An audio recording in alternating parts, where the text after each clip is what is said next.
Resort ক্যানভাসের ভেতরে আমরা এখন চলে এসেছি।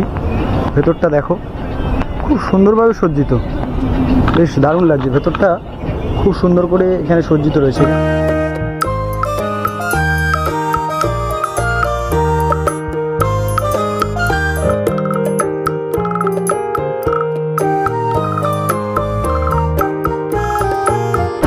এখানে সমুদ্র সৈকতে এখানে ঢেউ আছে মৌসুমিতে, বাট সেরকম ঢেউ নয় যেমনটা আমরা মন্দারমণি কিংবা ইয়েতে দেখি, পুরীতে দেখি, সেরকম নয়।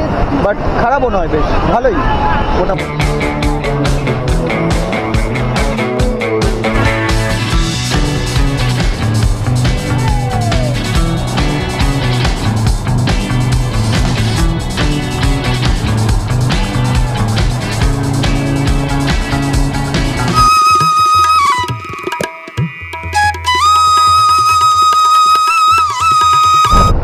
বালুকা রাশির পদজীবন, একটা শান্তি আছে কিন্তু আলাদা। Hello friends, welcome back to Tarun amazing world. আজকে আমরা একটা নতুন বিষয় নিয়ে চলে এসেছি। আজকে আমাদের ডেস্টিনেশন হলো মৌসুমী আইল্যান্ড। এর আগের ভিডিওতে আমরা তোমাদেরকে দেখিয়েছি কিভাবে আমরা কলকাতা থেকে মৌসুমী আইল্যান্ড পৌঁছালাম। সেই ভিডিও ডেসক্রিপশন আই বাটনে দেওয়া থাকবে এবং ডেসক্রিপশন বক্সেও দেওয়া থাকবে। আজকের ভিডিওতে আমরা তোমাদের পুরো মৌসুমীটা ঘুরে দেখাবো এবং আমরা যে রিসর্টে থাকছি তার ভেতরে কেমন পরিবেশ এবং কত খরচ সব কিছু তুলে ধরবো। এই হচ্ছে মৌসুমী আইল্যান্ডের বিচ। এখন ঢেউ আছে মোটামুটি, অনেকে স্নান করছে, খুব খালি খালি ব্যাপারটা, প্রাইভেট বিচ টাইপের লাগছে। সো এখন মোটামুটি আমরা এখন সমুদ্র সৈকতের সামনেটা এসেছি এই জায়গাটা ঘুরতে। এবার এখানে আমাদের যে বিচ রিসর্টটা আছে, রিসর্টে আমরা যাব এবং এর পাশাপাশি এখানে যে ঢেউ রয়েছে সেটা তো তোমাদের দেখাচ্ছি। আর ঢেউটা রয়েছে, মোটামুটি রয়েছে, বাট অন্যান্য তোমাদের দীঘা, মন্দারমণি বা বলো এমনি বকখালিতেও এরকমই ঢেউ, কিন্তু দীঘা মন্দারমণিতে এর থেকে অনেক বেশি ঢেউ অবভিয়াসলি, কারণ এখানে ঢেউয়ের পরিমাণটা অনেকটা কম। বাট জায়গাটা একটু শান্তিপূর্ণভাবে তোমাদের একদিন বা দুদিনের ছুটি কাটানোর জন্য ফেয়ার এনাফ, বেশ ভালো জায়গা। তো এখানে ঢেউ দেখতে পাচ্ছ তোমরা, এখানটা দেখো ঢেউ রয়েছে, মোটামুটি ঢেউ রয়েছে, চাইলে স্নান করতে পারো, অনেকেই স্নান করছে এখানে। সো আমরা আমাদের রিসর্টের ভেতরটা তোমাদের দেখাবো, ভেতরে যাব এবং আমরা একটুখানি সময় কাটাবো ওখানে। তারপরে স্নান করার যে সময়সীমা সেগুলোও তোমাদেরকে তুলে ধরবো। স্নান যদি আমরা করি সেটাও তোমাদেরকে তুলে ধরবো নিশ্চয়ই।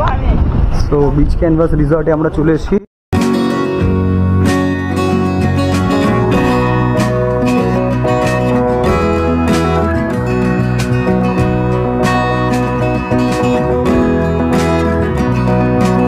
বিচ রিসর্ট ক্যানভাসের ভেতরে আমরা এখন চলে এসেছি। ভেতরটা দেখো, খুব সুন্দরভাবে সজ্জিত, বেশ দারুণ লাগছে। ভেতরটা খুব সুন্দর করে এখানে সজ্জিত রয়েছে। এখানে একটা পুলও রয়েছে, সুইমিং পুল, ছোটোখাটো, খুব বড় না, কিন্তু ছোটো পুল রয়েছে বেশ। এই যে এখানে হচ্ছে সুইমিং পুলটা, এইখান থেকে সমুদ্র সৈকত ওদের সাথে লাগোয়া, বাইরে বেরোনো যেতে পারে। এখানে লাঞ্চ বা এখানে বসার জায়গা রয়েছে, লাঞ্চ করে অনেকে। বিভিন্ন গাছপালা রয়েছে এই সাইডে। আর রিসর্টের এই দিকটা দেখছো, উপরটা তোমার উপরেও থাকার জায়গা রয়েছে, নিচেও থাকার জায়গা রয়েছে, সবই এসি রুম বেশিরভাগ। অ্যাফোর্ডেবল প্রাইসে তোমরা এখানে পেয়ে যাবে। সো আমরা এই যে রুমের কাছাকাছি চলে এসেছি, এটা হচ্ছে আমাদের রুম। এই হচ্ছে স্টার্টিং। এই ভাই আমি খুব সম্মান করি বাবা, দেখি বাথরুমটা দেখাও আগে। এই হচ্ছে খাট, তিনজন শুয়ে যাবে, অ্যাডজাস্ট করতে হবে। তিনজনের জন্য একটু কমফোর্টেবল কম আছে, মেয়েদের জন্য ভালো। আর এই হচ্ছে ওয়াশরুম,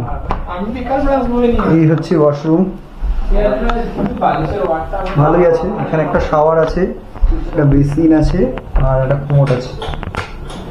খারাপ না, বেশ ভালোই, কম্প্যাক্ট। এখানে সিটের পাশে, এখানে বেডের পাশে এখানে একটা বসার জায়গা আছে, টিভি, ফ্যান আছে, একটা এসি আছে, সুন্দর করে ডেকোরেট করা রুমটা। এইখান থেকে একটা জানলা আছে বাইরে, এখান থেকে দেখা যাচ্ছে। এইখানে জানলাটা বন্ধ করে দিলাম, এসি চলছে।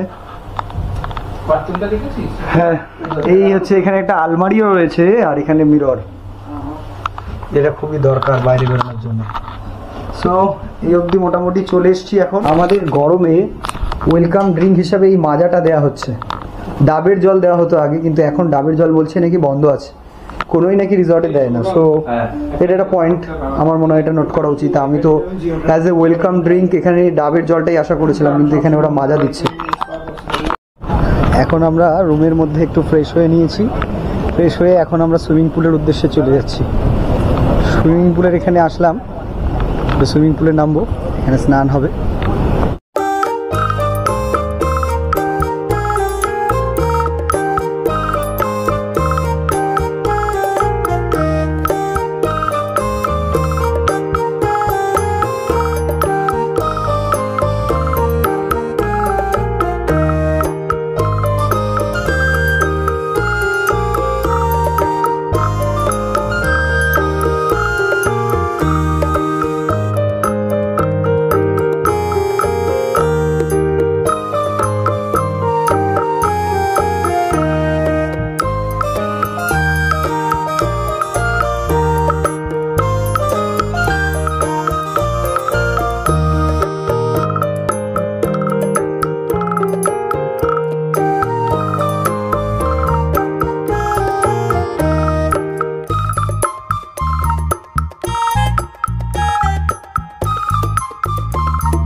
পুলে একটু দাপিয়ে স্নান করে এখন আমরা সমুদ্রের এগেনস্টে এসেছি।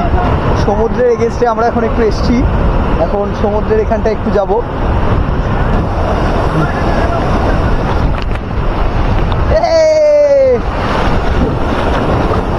সাইলা চলো, ঢেউ কাকা চলে এসছি।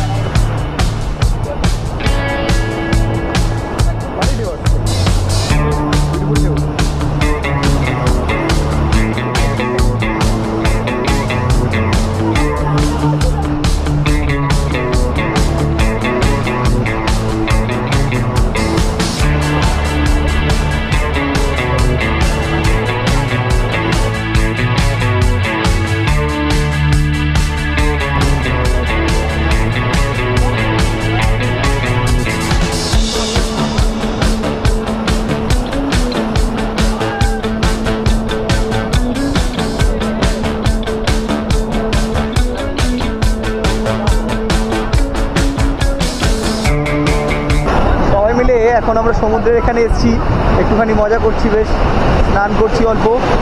পুলে অনেকক্ষণ দাপালাম, দাপানোর পর এখন সমুদ্রে সৈকতে আমরা একটুখানি এখানে ঘুরে বেড়াচ্ছি।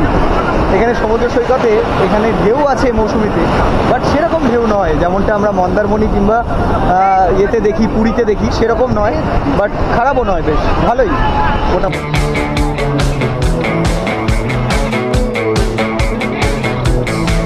এখন ওয়াটারপ্রুফ কেসটা নিয়ে আসিনি, নিয়ে আসলে আরেকটু ক্লোজ থেকে তোমাদেরকে দেখাবো ঢেউটা। বেশ ভালো ঢেউ আসছে এখানে। জলটা খুব একটা কিন্তু পরিষ্কার নয়, অনেকে করছে স্নান, তোমরাও চাইলে করতে পারো, কিন্তু খুব একটা আমার স্নান করার যোগ্য বলে মনে হচ্ছে না। বাট স্টিল আমি এখানে, আমরা এখানে মোটামুটি আমাদের শরীরটা অল্প ডুবিয়ে দিয়েছি, কিন্তু স্নান করছি না। আমরা পুলে আমাদের যতটা সম্ভব পুলেই আমরা স্নান করেছি, করার পর এখন আমরা এই সমুদ্র সৈকতের এখানটা একটুখানি জাস্ট সমুদ্রের মজাটা নিতে এসেছি। তাহলে তো চলবে কি করে, সমুদ্রে এসে সমুদ্রেতে যদি স্নান না করি তাহলে কি চলবে? চলবে না। তাই সমুদ্রের এখন মজা নিচ্ছি। মৌসুমী আইল্যান্ডে তোমরা ঢেউ কিন্তু মোটামুটি তুলনামূলক অন্যান্য জায়গা থেকে কিন্তু অনেকটাই কম, অনেকটাই স্থিতিশীল ঢেউয়ের অবস্থা। এখানে সেই বড় বড় ঢেউ নেই যেমনটা মন্দারমণি কিংবা দীঘাতে দেখা যায়। তবে খারাপ না, কলকাতার থেকে কাছেই একদম, বেশ খারাপ জায়গা নয়। আসলে তোমরা দুদিনের জন্য সময় কাটাতে খুব একটা শান্তিপ্রিয় একটা জায়গা, মনটা বেশ শান্ত হয়ে যাবে।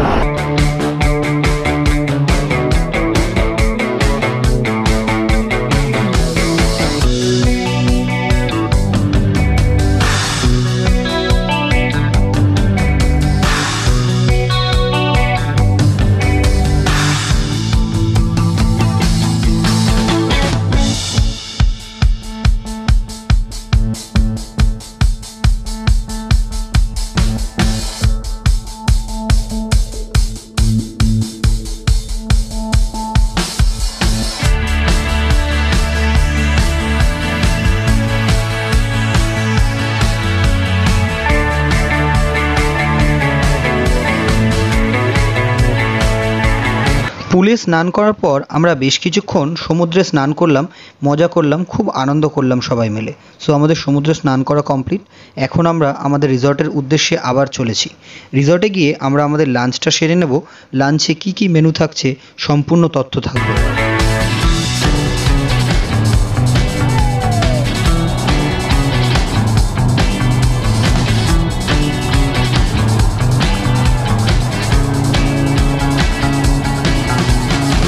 সমুদ্রে স্নান করে রুমে এসে একটু ফ্রেশ হলাম, হয়ে এখন আমরা লাঞ্চের উদ্দেশ্যে যাচ্ছি। তো এই যে সামনেই লাঞ্চের টেবিলটা এখানে রয়েছে, এখানে লাঞ্চের ব্যবস্থা রয়েছে। কি রয়েছে লাঞ্চে? ডাল, উচ্ছে ভাজা, এটা কি? এটা আলু পটল, চিংড়ির মালাইকারি, একটা করেই বরাদ্দ। লাঞ্চে এখানে এরা দিচ্ছে ভাত, ডাল, উচ্ছে ভাজা, আলু পটলের তরকারি, চিংড়ির মালাইকারি এবং সাথে এক ধরনের মাছ।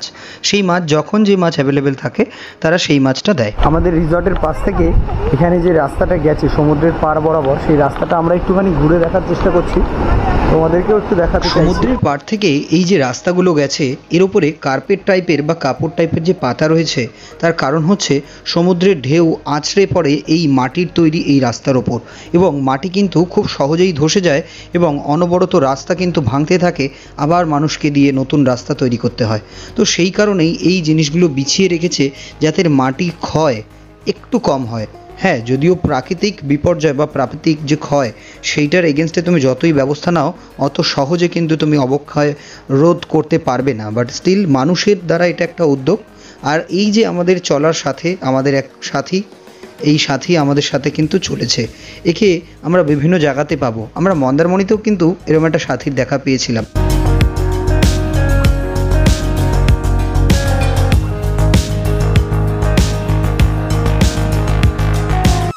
আমাদের রিসর্টের ঠিক পাশেই এখানে কিন্তু সবুজে ঘেরা একটা বেশ সুন্দর একটা রিসর্ট কিন্তু এখানে দেখা যাচ্ছে। এই রিসর্টেও তোমরা কিন্তু চাইলে থাকতে পারো। কন্ট্যাক্ট নাম্বার আমাদের ডেসক্রিপশন বক্সে দেওয়া থাকবে। রিসর্টটার নাম হলো sea sky cottage and resort. তো এটাও কিন্তু মৌসুমী আইল্যান্ডের একটা কিন্তু বেশ অন্যতম একটা রিসর্ট। সবুজে ঘেরা আমার তো বেশ লাগছে। তোমরাও যদি কখনো প্রয়োজন বোধ করো বা যখন ঘুরতে আসবে বোধ, তোমরা আমরা যে রিসর্টে ছিলাম সেই রিসর্টেও কন্ট্যাক্ট করতে পারো, সাইড বাই সাইড এই রিসর্টেও কন্ট্যাক্ট করতে পারো। এই মুহূর্তে আমরা সমুদ্রের পাড় থেকে হেঁটে চলেছি এবং বাইরে থেকে আমরা যে রিসর্টে উঠেছি সেটা তোমাদের এক ঝলকে দেখানোর চেষ্টা করছি। বিচ ক্যানভাস রিসর্ট বাইরে থেকে বেশ ভালো লাগছে। আর এই যে পাশে আমরা এখন যে বাঁশের তৈরি যে তোমরা দেখতে পাচ্ছ যে প্যান্ডেল টাইপের, এর মধ্যে কিন্তু একটা মাচা টাইপের তৈরি রয়েছে। এখানে কিন্তু ক্যাম্পগুলো বসানো হয়। এখন যেহেতু বৃষ্টির সিজন, এখন কিন্তু ক্যাম্পগুলো নেই। দুপুরে খাওয়ার পর একটা ঘুম দিয়ে আমরা বিকেলবেলায় বেরোলাম একটু ঘুরতে। যখন আমরা সমুদ্রের পাড় থেকে হেঁটে চলেছি, পাশ থেকে কিন্তু বেশ বিভিন্ন ধরনের নৌকা দাঁড় করানো রয়েছে, তার উপরে জাল, দেখতে কিন্তু বিষয়টা বেশ ভালো লাগছে। সচরাচর আমরা কিন্তু এরকম দৃশ্য আমরা দেখে থাকি না, বেশ দেখতে অমায়িক লাগছে। তো পুরো রাস্তাটা একবার হেঁটে তোমাদের দেখাচ্ছি। একটু দূরে গেলেই কংক্রিটের তৈরি বাঁধ দেওয়া, তার মধ্যে যে বাঁধের যে ব্যাপারটা রয়েছে, কেন সাধারণ মানুষের ঘরে যাতে জল সহজে না আসে। এই দিকটাতে বেশ কংক্রিটের একটা এখানে বাঁধন দেওয়া আছে, কংক্রিটের জায়গাটা করা আছে এখান থেকে, যাতে ঢেউগুলো আছড়ে এখানে সাধারণ মানুষের বাড়ি ঘর দর যেগুলো রয়েছে এগুলো ক্ষতি না করে, সেই জন্য বেশ ব্যাপারটা এখানে রয়েছে।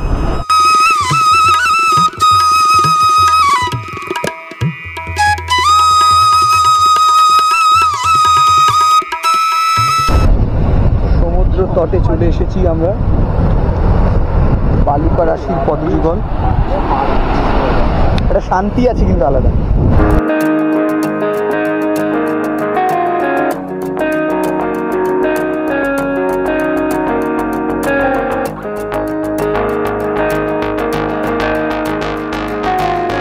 এখানে বেশ কিন্তু কিছু ছেলেপেলেরা কিন্তু এখানে ক্রিকেট খেলছে এই সমুদ্র তটের মধ্যে। এটা বেশ চর মতো পড়ে গেছে এখানে, এখানে ছেলেপেলেরা ক্রিকেট খেলছে, দেখতে বেশ ভালোই লাগছে। দুপুর গড়িয়ে এখন বিকেল, বিকেল গড়িয়ে ধীরে ধীরে সন্ধ্যের দিকে আমরা কিন্তু চলেছি। সূর্যের কিন্তু তেজস্ক্রিয় ভাব অনেকটা স্মিত হয়েছে। ধীরে ধীরে সূর্যও কিন্তু নিজের তল্পিতর্পা গুটিয়ে নিজের দেশে অন্ধকার বিরাজমান করে তুলছে। সমুদ্র তটে একলা হেঁটে চলেছি বেশ একটা কিন্তু শান্তি লাগছে। আজকের ভিডিওতে আমরা তোমাদেরকে তুলে ধরলাম মৌসুমী আইল্যান্ডে পৌঁছানোর পর আমরা কিভাবে আমাদের রিসর্টে চেক ইন করলাম এবং রিসর্টের আমাদের যে সমস্ত রুম আমাদের দেয়া হয়েছে তার কোয়ালিটি এবং তাতে কি কি ফেসিলিটি রয়েছে। আমরা স্নানের দৃশ্য তোমাদের তুলে ধরেছি, লাঞ্চে কি কি মেনু ছিল সমস্ত তুলে ধরেছি। এই পর্বটি আমাদের ছিল মৌসুমী আইল্যান্ডের দ্বিতীয় পর্ব। প্রথম পর্বে আমরা তোমাদের দেখিয়েছি কিভাবে কলকাতা থেকে আমরা মৌসুমী আইল্যান্ড পৌঁছালাম। আই বাটনে এবং ডেসক্রিপশন বক্সে সেই ভিডিওরও লিঙ্ক দেওয়া থাকবে, অবশ্যই কিন্তু তোমরা চেক ইন করতে ভুলো না। এবং এর পাশাপাশি আমরা এর পরবর্তী ভিডিওতে তুলে ধরবো মৌসুমী আইল্যান্ডে পুরো রাতের দৃশ্য এবং আমরা বাড়ি ফেরার দৃশ্যটাও তোমাদের কিছুটা অংশে তুলে ধরবো। কেন আমরা হুজুতের ঘাট দিয়ে কিন্তু আসিনি, আমরা এসেছি পাতিভুনিয়া ঘাট থেকে। তো অতএব হুজুতের ঘাটের দৃশ্যটাও তোমাদেরকে তুলে ধরবো এটুকু আশা রাখছি। সো আজকের ভিডিওটা কেমন লাগলো কমেন্ট বক্সে অবশ্যই জানাতে ভুলো না এবং আমাদের চ্যানেলে তোমরা যদি নতুন হয়ে থাকো অবশ্যই সাবস্ক্রাইব করতে ভুলো না। সো দেখা হচ্ছে পরবর্তী পর্বে, ততক্ষণ সবাই সুস্থ থেকো, ভালো থেকো। জয় হিন্দ, বন্দে মাতারম।